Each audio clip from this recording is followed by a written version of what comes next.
Bonjour Dr Lee. Bonjour. Bonjour Chef Yao. Les dernières fois, nous avons parlé de ce qu'il faut manger et boire au printemps et en été. Aujourd'hui, ça doit être autour de l'automne. Oui, Quelle infusion avez-vous préparée aujourd'hui? Une infusion aux fleurs et fruits du hara. Quel est le dosage? Pour ce verre, on a besoin de 5-6 fleurs de chèvrefeuille, 3 à 5 rhizomes de muguet du Japon. Quant aux fruits du hara, on utilise une de ces graines, puis 2 à 3 grammes de sucre candi. Pourquoi cette infusion est-elle adaptée à la saison automnale? l'automne est la saison qui relie l'été à l'hiver. L'été est une saison très chaude et en automne, les températures baissent soudainement. Il y a encore de la chaleur estivale. Pour rester en bonne santé, il faut enlever ce surplus de chaleur. Mais dans le même temps, il faut se préparer au froid de l'hiver. Parce que quand il fait froid, on a besoin de plus d'énergie. Et il faut donc réchauffer et tonifier avec des aliments appropriés. On doit trouver un équilibre entre ces deux aspects. D'une part, faire baisser la chaleur estivale, d'autre part, conserver assez d'énergie pour l'hiver qui arrive. Dans cette infusion, on utilise des fleurs de chèvrefeuille. C'est une double fleur. Quand elle s'épanouit, les fleurs sont blanches, elles deviennent ensuite jaunes. On les surnomme les fleurs d'or et d'argent. Ensuite, elles aident à faire baisser la fièvre, à éliminer des toxines et à réduire une enflure. C'est aussi bon pour la gorge. Quant aux racines de muguet du Japon, c'est un médicament important que nous utilisons souvent pour nourrir le yin. Les baies de goji, on connaît déjà. Je vois quelque chose de très rond dans ce verre. Qu'est-ce que c'est? C'est une graine du fruit du hara. Au contact de l'eau, elle Oui. gonfle pour atteindre cette taille. Le fruit du hara est un édulcorant naturel. Il aide à améliorer l'hyperlipidémie, l'hyperglycémie et l'hypertension artérielle. Les diabétiques peuvent en manger. On boit souvent des infusions à base de fruits du hara. Cette fois, on n'utilise qu'une graine. Ça suffit pour un verre. Vous pouvez y goûter. Bien. C'est un peu doux et amer. D'où vient cette amertume? C'est le goût des fleurs du chèvrefeuille. Dans les 2 derniers épisodes, on a parlé des bienfaits pour le système du foie au printemps et celui du cœur en été. De quel système devons-nous prendre soin en automne? C'est autour des poumons. Dans le nord de la Chine, l'air y est sec. On tousse plus facilement. D'après la médecine traditionnelle chinoise, la toux est liée aux poumons. Ici, les racines de muguet du Japon jouent le rôle de fortifiant. Quand vous parlez de poumons, vous indiquez tout le système respiratoire en fait. Oui, tout à fait. Chef Yao, quelles sont les 2 recettes que vous allez nous présenter aujourd'hui? La première est un gâteau de Hejiao. La deuxième est un porc en grands morceaux du liangshan. Quels sont les ingrédients nécessaires pour la première recette? Des jujubes, des noix, des graines de sésame noir, du Hejiao et du vin jaune. Le gâteau de Tiao est un dessert que l'impératrice Ceci adorait manger. En prenant, elle voulait rester belle et combattre le vieillissement. C'est pour ça qu'elle en mangeait souvent. Aujourd'hui, les gens le considèrent comme un produit tonifiant. Et le Hejiao, qu'est-ce que c'est? Il a une histoire plurimillénaire. Le Tiao est un produit culte en Chine. Dans la dynastie Han, c'est-à-dire il y a 2000 ans environ, c'était déjà un produit d'offrande. Il est originaire de l'Est de la Chine. La matière première est de la peau d'âne noir. Après l'avoir travaillé, on obtient de la gélatine. C'est un médicament sacré pour reconstituer le sang. On peut commencer la préparation de notre gâteau de Hejiao. Très bien. Tout d'abord, on verse du vin jaune. Quelle est sa propriété? Il soulage les maux d'estomac et fait circuler les méridiens.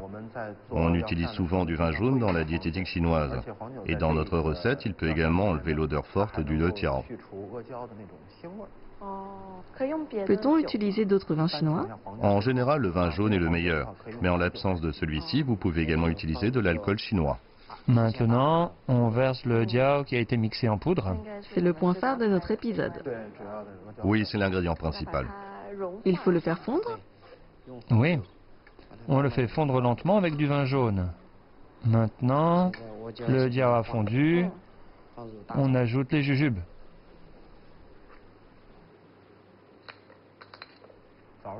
Les jujubes ont pour principal effet d'enrichir le sang. Les Chinois aiment bien manger des jujubes. Elles peuvent également apaiser l'esprit. En fait, en Chine, on peut également les manger crus. Oui, on peut manger les jujubes crus ou cuits. Aujourd'hui, on utilise des jujubes séchées. Oui, tout à fait. On ajoute maintenant les noix torréfiées. Les noix sont bonnes pour les reins. Étant purgatives, elles facilitent le transit. Tout le monde, même les enfants, peuvent en manger souvent. C'est bon pour le cerveau, l'intelligence et la mémoire. C'est vrai que ça ressemble beaucoup à un petit cerveau. Exactement. On ajoute les graines de sésame noir torréfiées. Mais les Chinois aiment bien utiliser les graines de sésame noir. Selon une légende, une divinité aurait dit que les graines de sésame noir sont les meilleurs ingrédients au monde. Mais les humains les mangent crus. Ce qu'il faut faire, c'est les torréfier. C'est un bon tonique qui peut prolonger la vie. Ici, le chef a raison de les torréfier. Les baies de goji. C'est un ingrédient familier. On peut en manger à toutes les saisons. Fondamentalement, oui, elles peuvent être bénéfiques à la santé, à l'énergie et à la longévité. Elles nourrissent le yin et le yang des reins. La plupart des gens peuvent en manger.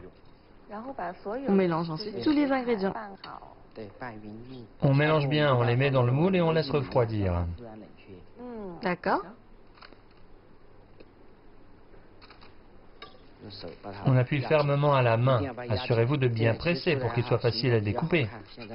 Maintenant, on laisse refroidir. Il n'y a pas manque de temps, j'en ai préparé un en avance. C'est le résultat obtenu? Oui, Est-ce que tout le monde peut en manger? Il faut dire qu'en automne et en hiver, la plupart des gens peuvent en manger. Pendant cette période, il fait très froid. Le gâteau de Hetiao est un aliment qui tonifie. Avec un besoin d'énergie, la plupart des gens peuvent en manger. D'après la médecine traditionnelle chinoise, ça peut protéger et garder la vitalité. La vitalité, qu'est-ce que c'est? D'après la médecine chinoise, la vitalité apparaît avec la naissance. Ça se rapporte un peu à l'hérédité et aux gènes de la médecine moderne occidentale. Ça veut dire que c'est l'énergie originale de la vie. Ainsi, son effet tonifiant est très bon. Mais pour des personnes avec des conditions particulières, comme des patients atteints de tumeurs ou de métropathie, il faut d'abord consulter un médecin avant d'en consommer.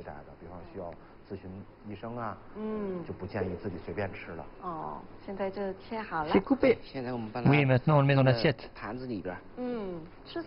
Et si on ne mange pas de viande, par quoi peut-on remplacer le hetiao? En fait, pour nourrir le yin en automne et en hiver, à part le hetiao, il y a beaucoup de produits qu'on peut mijoter pendant un long temps de cuisson pour obtenir les mêmes bienfaits. Par exemple, pour les végétariens, on peut choisir de la trémelle blanche. On obtient également une sorte de gélatine après une longue période de cuisson. C'est un peu comme du collagène. C'est bon pour la santé d'avoir des apports suffisants en collagène. D'accord. La première recette d'automne est prête. Nous pouvons continuer avec notre seconde recette. Ensuite, ce plat s'appelle le porc en gros morceaux de Liangshan. Comme son nom l'indique, il faut couper du porc en gros morceaux. Ça doit faire la taille d'un poing. C'est un aliment spécial de l'ethnie Yi qui vit dans les monts Liangshan, dans le sud-ouest de la Chine, où le climat et le paysage sont magnifiques. Lorsqu'on reçoit des invités de marque, on abat un cochon ou un mouton pour les régaler.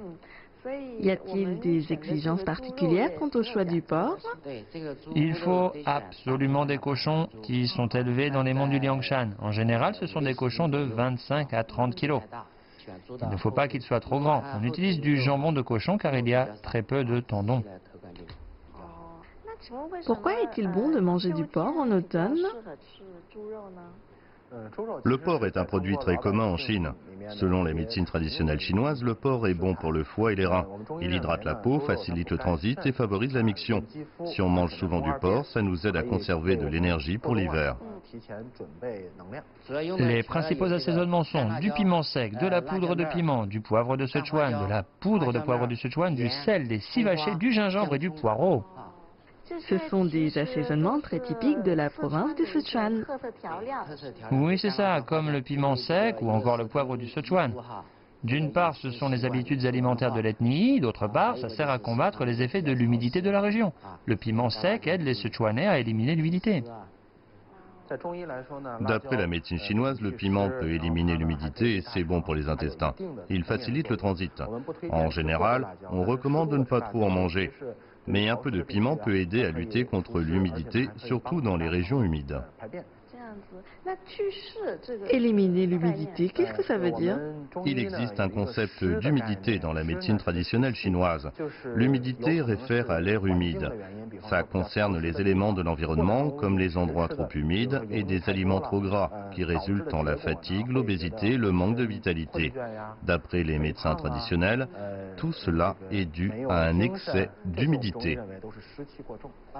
On coupe le porc en gros morceaux. C'est pour ça qu'on appelle ce plat le porc en gros morceaux. Je vois justement qu'il y a beaucoup de gras, ça ne sera pas trop écœurant? Ne vous inquiétez pas. Bien, on va faire bouillir de l'eau. Donc on va cuire le porc dans de l'eau? Oui, c'est ça. C'est très simple. En fait, lors de la cuisson, il faut directement verser de l'eau chaude pour gagner du temps. L'eau froide prend plus de temps. C'est une astuce.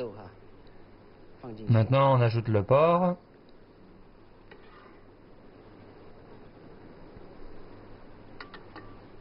Du piment sec. C'est pour éliminer l'odeur crue du porc. Du poivre du Sichuan. Très bien. Oui, d'après la médecine traditionnelle chinoise, le poivre du Sichuan est bon pour le transit et la circulation de l'énergie. Ça élimine aussi l'odeur crue de porc. Ça combat les coliques dues au froid en automne et en hiver. Maintenant, on ajoute du gingembre et du poireau. De gros morceaux. C'est pour éliminer l'odeur crue de porc et assaisonner le plat. Les poireaux assurent aussi une circulation sans obstacle dans tout le corps. Le gingembre réchauffe le corps. Il faut mijoter 30 à 40 minutes. Le porc est presque cuit. On ajoute le sel à la fin. Ça a l'air bon pour la santé. On ajoute le sel le plus tard possible et le moins possible. Si on ajoute du sel trop tôt, les nutriments n'auront plus beaucoup d'effet. On n'a pas couvert en fait. Si on couvre, l'odeur de porc ne peut pas sortir. Maintenant, la viande est cuite. On sort. C'est à la fois simple et sain. Du sel, de la poudre de poivre du Sichuan, de la poudre de piment, un peu plus que le poivre du Sichuan. On mélange bien. Enfin, on ajoute des cives hachées. On sent bien l'odeur des piments. Maintenant, on dresse. Ce récipient est vraiment très beau. C'est un récipient en laque de l'ethnie. Ça fait également partie du patrimoine culturel intangible de la Chine. Maintenant, on y met le porc.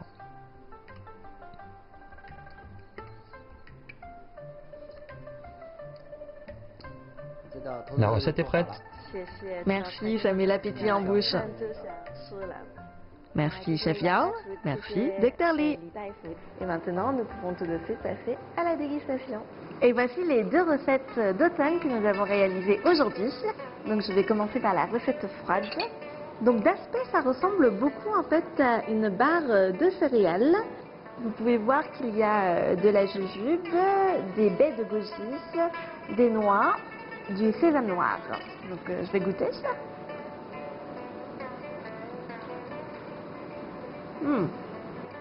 On sent vraiment bien les noix et le sésame qu'on a torréfié au préalable.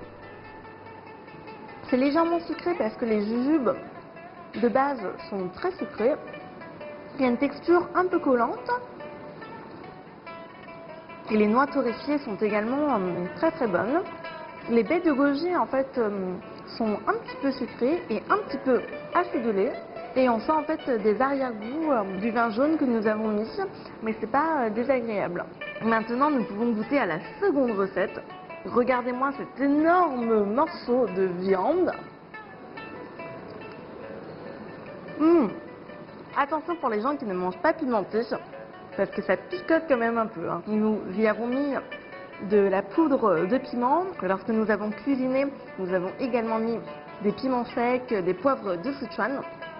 Même si ça n'en a pas l'air, en fait, ça a énormément de goût. On sent bien aussi le goût de la viande. Je pense qu'effectivement, pour l'automne, ça redonne des forces et ça revigore. Et voici pour les deux recettes que nous avons réalisées aujourd'hui. Ne ratez pas notre prochain épisode sur ce qu'il faut manger et boire en hiver.